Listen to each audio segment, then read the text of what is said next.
चंडमर्क। आज्ञा पिताश्री। प्रहलाद का अंत परम आवश्यक है पुत्रों। परंतु पिताश्री।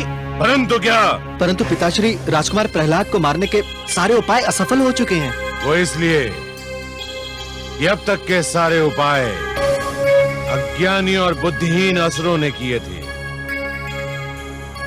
मेरा उपाय कदापि असफल नहीं होगा।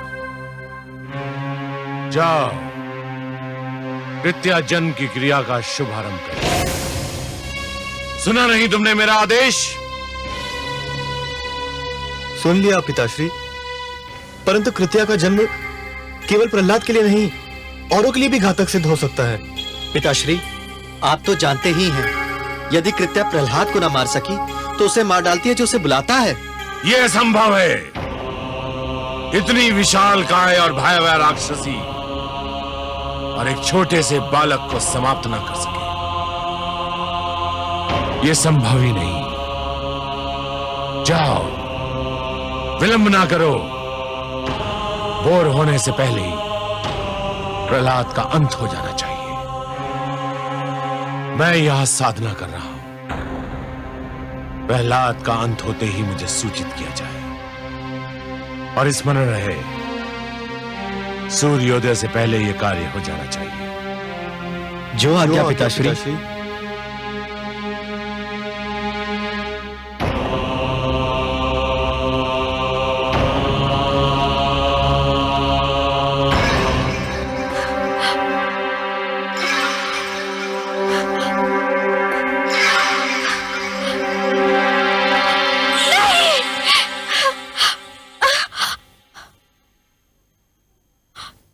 क्या हुआ महारानी?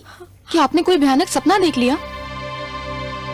लगता है मेरे पुत्र के प्राण फिर संकट में है। आपका ध्यान राजकुमार में है, इसीलिए आप सोते में भी उन्हीं के विषय में सोच रही होंगी। राजकुमार तो गुरुकुल में है, भला वहां उनके प्राणों को क्या संकट हो सकता है? पता नहीं, परंतु मैं बहुत व्याकुल हूँ। सो जाइए महारानी, उन्हें कुछ नहीं होगा। गुरुजन उनकी सुरक्षा का आश्वासन दे चुके हैं। हाँ, ठीक कह रही हो तुम। लगता है मैंने कोई भयानक स्वप्न देखा था।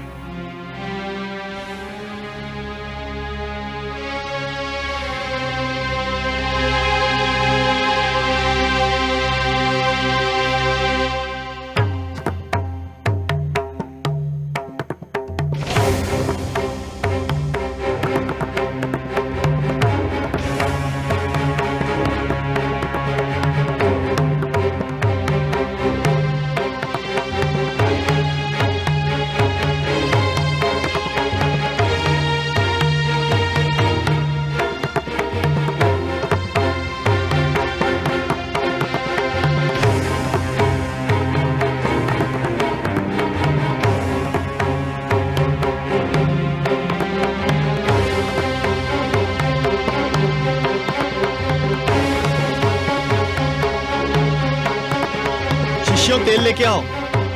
आओ, जल्दी आओ। आओ, शीघ्र आओ।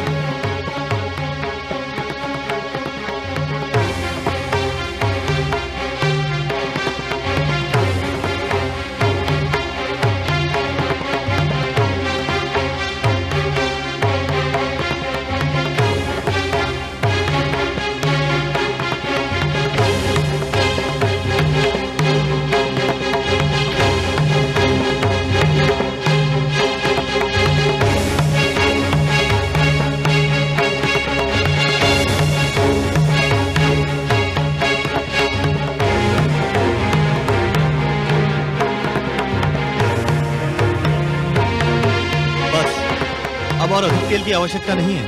हाँ शिष्यों, तुम दूर उधर जाकर खड़े रहो। जाओ जाओ।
रहा है?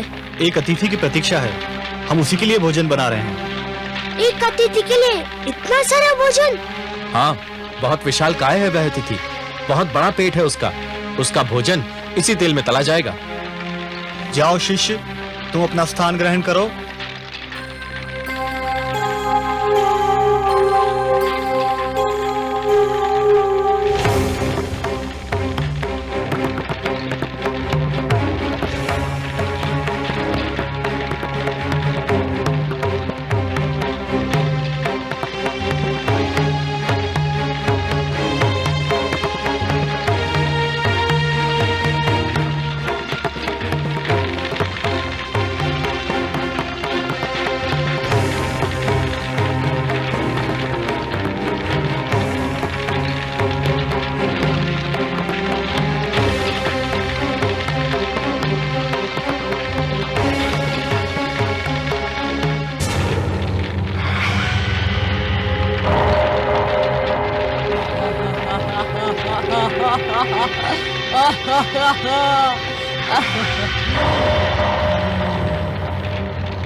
कहाँ है मेरा भोजन? मेरा भोजन कहाँ है?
मुझे तुम्हारी बलि स्वीकार नहीं है। भागो भागो भ्रातामर्क, जिस घड़ी का भय था वो घड़ी आ गई। कृत्या प्रहलाद को मारने में असफल हो गई, अब वो हमें नहीं छोड़ेगी। हमने उसे बुलाया था, मारे गए हम तो। हम पर दया करो कृत्या, कृत्या हम पर दया करो। हम पर दया करो कृत्या। नहीं कृत्या, हमें माफ कर दो हमें। कृत्या हम पर दया करो। नहीं नहीं नहीं,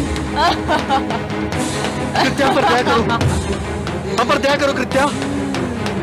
कृत्या में छोड़ दो छोड़ दो हमें, हम पर दया करो कृत्या। नहीं नहीं, हम पर दया करो कृत्या। कृत्या हमें छोड़ दो। नहीं, कृत्या, कृत्या हम पर दया करो।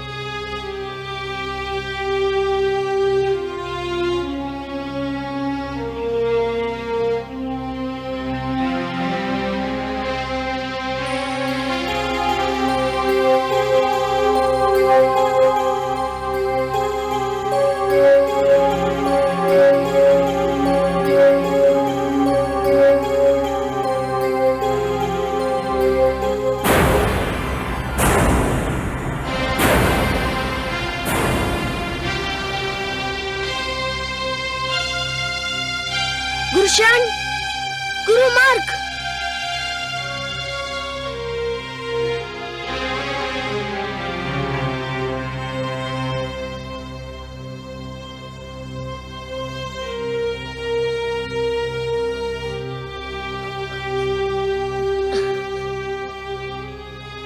क्या हुआ? कृत्या ने अपना कार्य समाप्त कर दिया पुत्रों? हाँ गुरुदेव। तुम? हाँ गुरुदेव। चंड और अमर कहाँ है? उन्होंने जिस शक्ति को जन्म दिया था उस शक्ति ने उनकी हत्या कर दी। क्या? हाँ ये सत्य है गुरुदेव। नहीं नहीं, ये नहीं हो सकता है, ये संभव नहीं है। चंड, अमर, मेरे पुत्रों,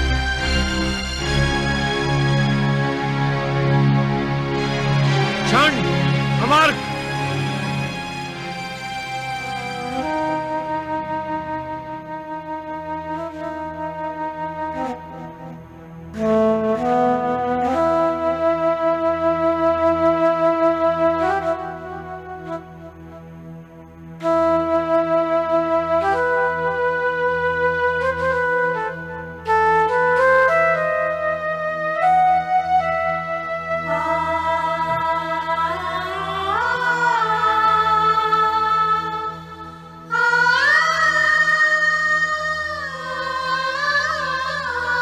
ये क्या हो गया मेरे पुत्रों?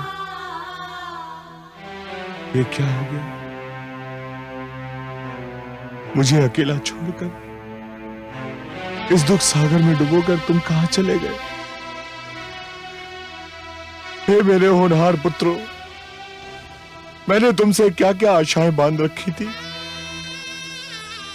तुम्हारे रूप में मैं शुक्र वंश का यश देखता था। तुम जीवित थे तो मुझे विश्वास था कि मेरा वंश जीवित रहेगा, फलेगा फूलेगा, मेरे कार्य को तुम आगे बढ़ाओगे। पर ये सब क्या हो गया? मुझे तनिक भी अनुमान नहीं था कि कृत्या के विषय में जो तुमने भय प्रकट किया था वो सत्य भी सिद्ध हो सकता है। मैं तुम दोनों को संजीवनी मंत्र से जीवित भी नहीं कर सकता। संजीवनी मंत्र तो केवल युद्ध में मारे गए, दुर्घटना में आहत और महारोग से ग्रसित को ही जीवित कर सकता है। तांत्रिक शक्तियों द्वारा मारे हुओं के लिए वे प्रभावहीन हैं। मैं विष्णु भक्तों का वंश मिटाना चाहता था, परंतु इस दुष्ट बालक ने मुझे कहीं का ना रखा। मेरी विद्या मेरे किसी काम ना आई, मेरी विद्या मेरे किसी काम ना आई।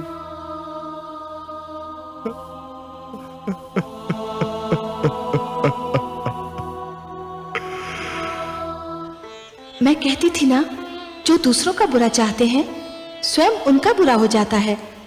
मेरे पुत्र को मारने चले थे दैत्य गुरु, एक क्षण को भी ये ध्यान नहीं आया कि वो भी किसी माँ का पुत्र है। अब अपने पुत्र मारे गए तो कैसा विलाप कर रहे हैं दैत्य गुरु। सिंगिका की भांति दैत्य गुरु भी अपने दुख को केवल दुख समझते हैं। उनके लिए दूसरों का दुख केवल परिहास की सामग्री होता है। आप सत्य कह रही हैं महादेवी।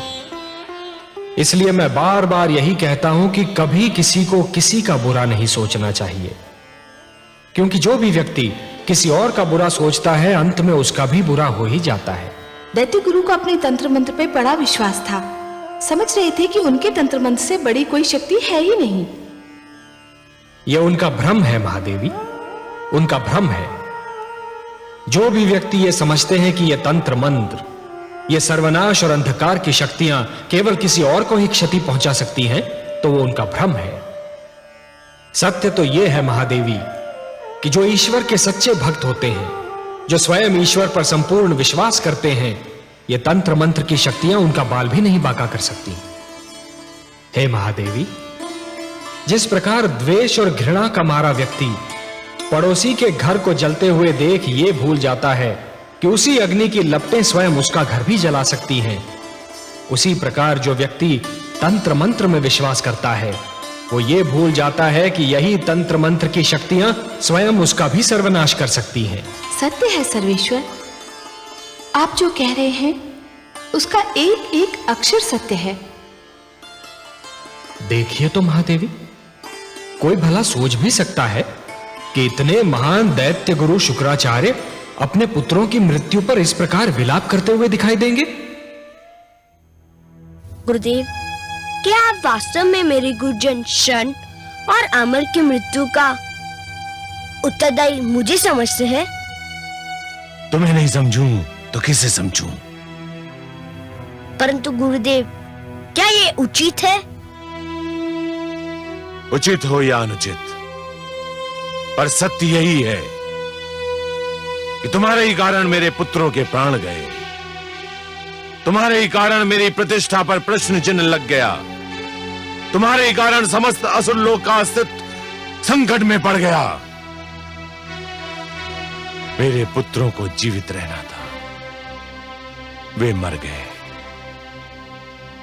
तुम्हें मर जाना था, तुम बच गए। गुरुदेव, यदि आप ये जानते हैं कि मैं बच गया, तो आप ये भी भली भांति जानते हैं कि मैं कैसे बच गया, किसने बचा लिया मुझे। तो आप ही कहिए, जिसने मुझे बचाया वे ईश्वर है या वे जो मुझे बार बार मारने का प्रयत्न कर रहे हैं, वो असफल होते जा रहे हैं। वो मेरे पिताश्री हिरण्यकश्यपु हैं। चुप रहो। नहीं चुप रहूंगा गुरुदेव। आज आपको बताना ही होगा कि आप अपने मन से मेरे पिताश्री को ईश्वर मानते हैं। इससे क्या अंतर पड़ता है? अंतर पड़ता है गुरुदेव। किसी को मन से ईश्वर मानना एक बात है और किसी को भय या स्वार्थ के कारण ईश्वर मानना दूसरी बात। मैं जानता हूँ कि मेरे गुरुजन शन और अमर मेरे पिताश्री को भय के कारण ईश्वर मानते थे और आप उन्हें स्वार्थ के कारण ईश्वर कहते हैं। मैं गुरु हूँ और गुरु का धर्म है शिक्षा देना। गुरु अपने शिक्षकों को वही पाठ पढ़ाता है जो उसे पढ़ाने के लिए कहा जाता है। क्या गुरु का धर्म ये देखना नहीं कि उसे जो पाठ पढ़ाने के लिए कहा जा रहा है वह उचित भी है नहीं? इस समय तू बड़े बोल इसलिए बोल रहा है कि तेरी विजय हुई है और मेरी पराजय। तू प्रसन्न है और मैं दुखी। तुझे प्रसन्नता है कि मेरे दोनों पुत्रों और तेरे गुरुजन मृत्यु को प्राप्त हुए। जो शिष्य अपने गुरु की मृत्यु का हर्ष मनाए उसके जीवन को धिक्कार है। केवल मैं जानता हूँ गुरुदेव कि मैं अपने गुरुजन शंडर आमक से कितना प्रेम करता था।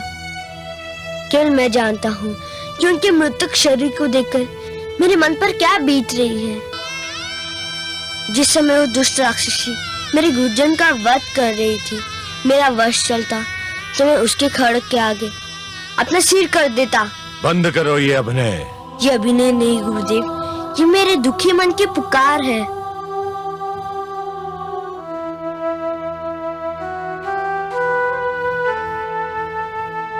हे वासुदेव, हे पद्मनाभ, हे नीलकांत, हे विष्णु, यदि मेरी भक्ति में कोई खोट नहीं है, मेरी श्रद्धा में कोई मैल नहीं है, मेरी उपासना में कोई स्वार्थ नहीं है, मेरे गुरुजन को जीवन दान देकर मेरे माथे से ये कलंक मिटा दीजिए कि मैं अपने गुरुजन की मृत्यु का कारण हूँ। उनके जीवन का अंत इसलिए हुआ कि आपको मेरा जीवन बचाना था। ये आपसे मेरी अंतिम प्रार्थना है। इसके उपरांत मैं आपसे कुछ नहीं मांगूंगा। हे सर्वेश्वर, मेरी लाज रखिए, मेरे गुरुजनों को जीवन दान दीजिए, मेरे गुरुजनों को जीवन दान दीजिए। सुना आपने कमल नयन? देखा मेरे पुत्र का भोलापन? लीजिए, अब उसकी अंतिम इच्छा भी पूरी कीजिए। बड़ा विचित्र है ये बालक भी, शत्रुओं के दुख पर भी यूं बिलख पड़ता है जैसे कि ये अपना दुख हो। महान है ये बालक महादेवी, महान है ये बालक। जब ये हंसता है तो सारा संसार इसके साथ हंसता है, पर जब ये रोता है तो अकेला ही रोता है। यदि रोने वाले के साथ कोई रो दे तो वो व्यक्ति श्रेष्ठ कहलाता है महादेवी, महान कहलाता है। दूसरों के दुख को अपना दुख तो केवल वही व्यक्ति समझ सकता है जिसका हृदय दर्पण की भांति स्वच्छ हो। पर ये कहने की आवश्यकता थी कि ये उसकी अंतिम इच्छा है और इसके उपरांत वो आपसे कभी कुछ नहीं मांगेगा? महादेवी, ये कहकर उसने स्वार्थी दैत्य गुरु शुक्राचार्य के सामने ये सिद्ध कर दिया है कि वो स्वयं कितना निस्वार्थी है। कभी अपने लिए कुछ नहीं मांगता, यदि हाथ पसारता भी है तो दूसरों के लिए। संभवतः आपका पुत्र भी ये समझता है कि मेरे भक्त मेरे वश में है, किंतु सत्य तो यह है महादेवी कि स्वयं मैं अपने भक्तों के वश में हूं। अपने प्रेम से, अपने विश्वास से, अपनी भक्ति से और अपनी श्रद्धा से मेरे सारे भक्त बार बार मुझे उनकी सहायता करने के लिए विवश करते रहे हैं और करते रहेंगे। और मुझे अपनी इस विवशता पर कितनी प्रसन्नता होती है, इसका मैं क्या वर्णन करूं महादेवी, इसका मैं क्या वर्णन करूं। मैं आपके इस पुत्र की प्रार्थना और मेरे इस भक्त की प्रार्थना को कैसे टाल सकता हूं महादेवी।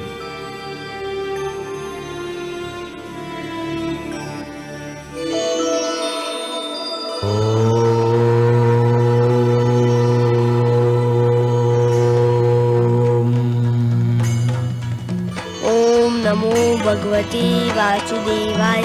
ओम नमो भगवती वासुदेवाय। ओम नमो भगवती वासुदेवाय। ओम नमो भगवती वासु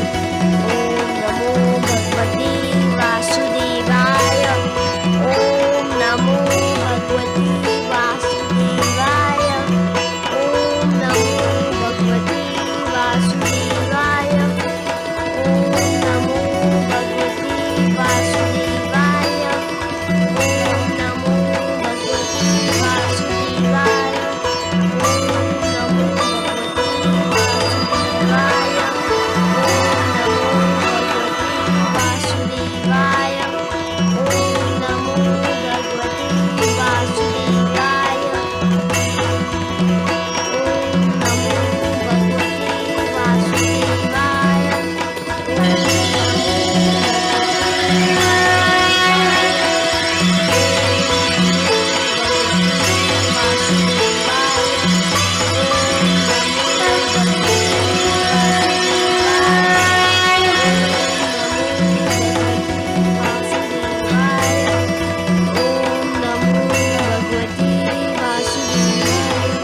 ओम नमो भगवती वासुदेवाय। जीवित हो गए। ओम नमो भगवते वासुदेवाय। शरण ओम नमो अमर्क। भगवते वासुदेवाय। ओम नमो भगवते शिष्य प्रहलाद, वासुदेवाय। राजकुमार। हे विष्णु, आपको कोटि कोटि धन्यवाद। शंड, अमर्क, सुना नहीं तुमने? मैंने तुम्हें बुलाया। इधर आओ, ये मेरा आदेश है। आपके आदेश का पालन हमारे उस जीवन का धर्म था जिसका कारण आप थे। ये तो हमारा नया जन्म है, हमारा दूसरा जीवन है, और यह जीवन हमारे प्रिय शिष्य प्रहलाद ने हमें प्रदान किया है पिताश्री। ये आप क्या कर रहे हैं गुरुजन? आपने मेरे चरण छू लिए तो मैं सदा के लिए पापी हो जाऊंगा। हम तुम्हारा मार्गदर्शन चाहते हैं शिष्य। तुम्हारे पीछे चलना चाहते हैं शिष्य प्रहलाद। मैं जिस पथ का पथिक हूँ उसमें न कोई किसी के आगे चलता है ना कोई किसी के पीछे, उस पर सब साथ साथ चलते हैं। मैं भक्ति मार्ग का पथिक हूँ। आइए आप भी पथिकों के इस लहराते सागर में लहरों की भांति आप भी मिल जाइए। आपका स्वागत है गुरुजन। पिताश्री, हम ये घोषणा करते हैं कि शिष्य प्रहलाद का ईश्वर ही हमारा ईश्वर है। हाँ, हमारे भगवान विष्णु हैं, हिरण्यकश्यप नहीं। धन्य है गुरुजन, आपने सत्य की राह देख ली। अब आप जो भी शिक्षा देंगे वो सच्ची शिक्षा होगी।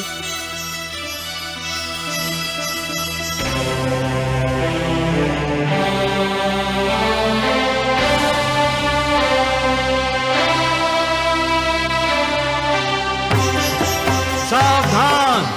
कामरूप नरेश महाराज विप्रचित्ति और राजकुमार आह्लाद पधार रहे हैं।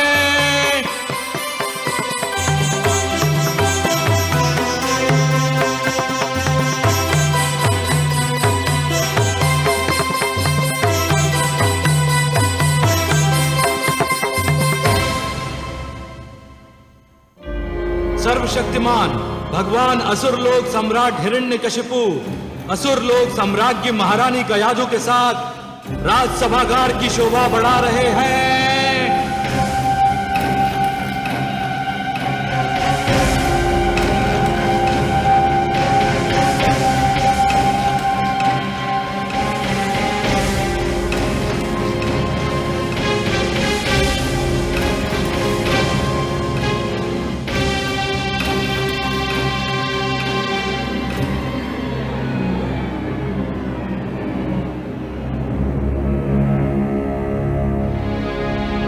असुरलोक वासियों, मेरे प्रियजनों, आज शुभ दिन है, अत्यंत शुभ दिन। एक राजा का धर्म होता है कि वो अपनी प्रजा को योग्य उत्तराधिकारी दे। आज मैं एक घोषणा करूंगा। अब सबके सम्मुख एक ऐसे रहस्य को खोलूंगा जिस पर आज तक पर्दा था। वो घोषणा है कि मैं भगवान हिरण्यकशिपु राजकुमार आह्लाद को अपना युवराज और अपने सिंहासन का उत्तराधिकारी नियुक्त करता हूं।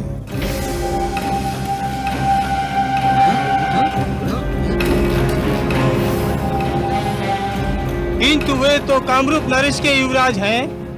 हाँ, इनकी माता होलिका थी और इनके पिता महाराज विप्रचित्ति हैं। नहीं, नहीं, यही वो रहस्य है जिससे मैं पर्दा हटाना चाहता था। सत्य तो यह है कि राजकुमार आह्लाद मेरा ज्येष्ठ पुत्र है। इसे मैंने और महारानी कयाधु ने मेरी बहन सिंगिका की गोद में डाल दिया था। यह सत्य कोई नहीं जानता। आज मैं वास्तविक अधिकारी को उसका अधिकार दे रहा हूं। आज मैं राजकुमार आह्लाद को अपना युवराज घोषित करता हूं। युवराज आह्लाद की जय! युवराज आह्लाद की जय! युवराज आह्लाद की जय! युवराज आह्लाद की जय! युवराज आह्लाद की जय! युवराज आह्लाद की जय! युवराज आह्लाद की जय! युवराज आह्लाद की जय! युवराज आह्लाद की जय! युवराज आह्लाद की जय! युवराज आह्लाद की जय!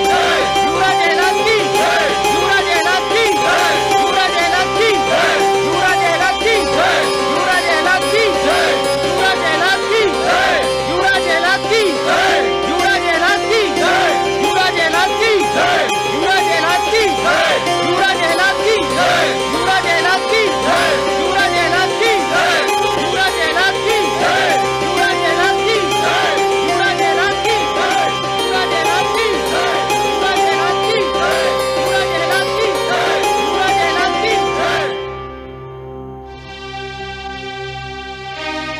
युवराज आह्लाद को सिंहासन पर आसीन करने के लिए मुझे गुरुवर शुक्राचार्य की प्रतीक्षा है। ये विधि वे ही संपन्न करेंगे। वे किसी भी क्षण आते होंगे, एक समाचार लेकर, एक सुंदर समाचार लेकर। मेरे बैरी, मेरे विरोधी, मेरे विद्रोही प्रहलाद की मृत्यु का समाचार लेकर। नहीं! तो क्या गुरुजन, शंड और अमर्क उसे झूठ बोलकर मेरे पुत्र को साथ ले गए थे? महारानी, मेरे और प्रहलाद के मध्य जो संघर्ष चल रहा है, उसमें झूठ कोई पाप नहीं। एक ऐसा शस्त्र है जिसका प्रयोग सर्वथा उचित और न्याय संगत है। हे असुर लोक के वासियों, यह जान लो, हम और तुम एक ऐसे युग में जी रहे हैं जिसमें सत्य की शिक्षा देने वाले, मार्गदर्शन का धर्म निभाने वाले गुरु भी झूठ बोलने लगे हैं। जिस समाज के गुरु झूठे हो, वह समाज कदापि सुरक्षित नहीं हो सकता। मैं शंड और अमर को इस झूठ के लिए कदापि क्षमा नहीं करूंगी, कदापि नहीं। आप सत्य कहती हैं महारानी।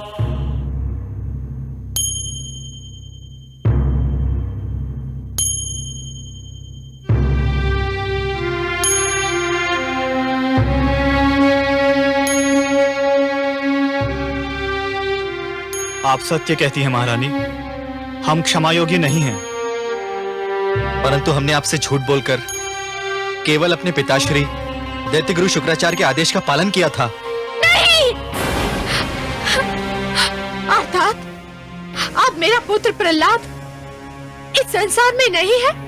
नहीं माते, मैं इसी संसार में हूँ।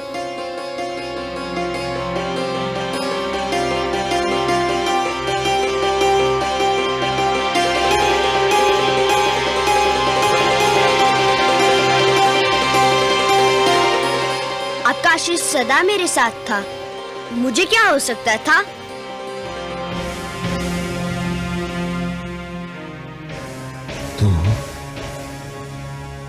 तू अभी भी जीवित है? हाँ पिताश्री, भगवान विष्णु की कृपा से मैं बच गया। किंतु मैं आपसे ये पूछता हूँ कि आपके आज्ञा अनुसार मेरा वध हो जाता तो क्या आप मुझे पुनः जीवित कर सकते थे? बंद कर अपना प्रलाप। गुरुदेव कहाँ है? कहाँ है गुरुदेव? मैं यहाँ हूँ दैत्येंद्र। ये मैं क्या देख रहा हूँ गुरुदेव? शंड और अमर के निर्जीव स्वर, आपका पहली बार झुका हुआ सिर, और ये जीवित दुष्ट प्रहलाद, ये मैं क्या देख रहा हूँ गुरुदेव? कहीं मैं स्वप्न तो नहीं देख रहा? नहीं वत्स हिरण्यकशिपु, ये सत्य है, अत्यंत कटु सत्य। मैंने कृत्या क्रिया द्वारा प्रहलाद का अंत करना चाहा था, परंतु राक्षसी कृत्या ने उल्टे मेरे दोनों पुत्रों शंड और अमर को मार डाला। किंतु ये दोनों तो जीवित हैं गुरुदेव, ये दोनों तो जीवित हैं। यही तो खेद और लज्जा का विषय है। मेरे दोनों पुत्रों का जीवन तुम्हारे विरोधी पुत्र प्रहलाद की दया का दान है। मेरी शक्ति तुम्हारे पुत्र की शक्ति के समक्ष हार गई। मैंने आज तक कभी हार नहीं मानी, किंतु आज मैं अपनी हार स्वीकार करता हूं। जिसके पुत्रों को मिली प्राणों की हो भीख, वह कैसा गुरु जो न ले अनुभव से कुछ सीख। आया काल विनाश का हुई बुद्धि विपरीत, हार गया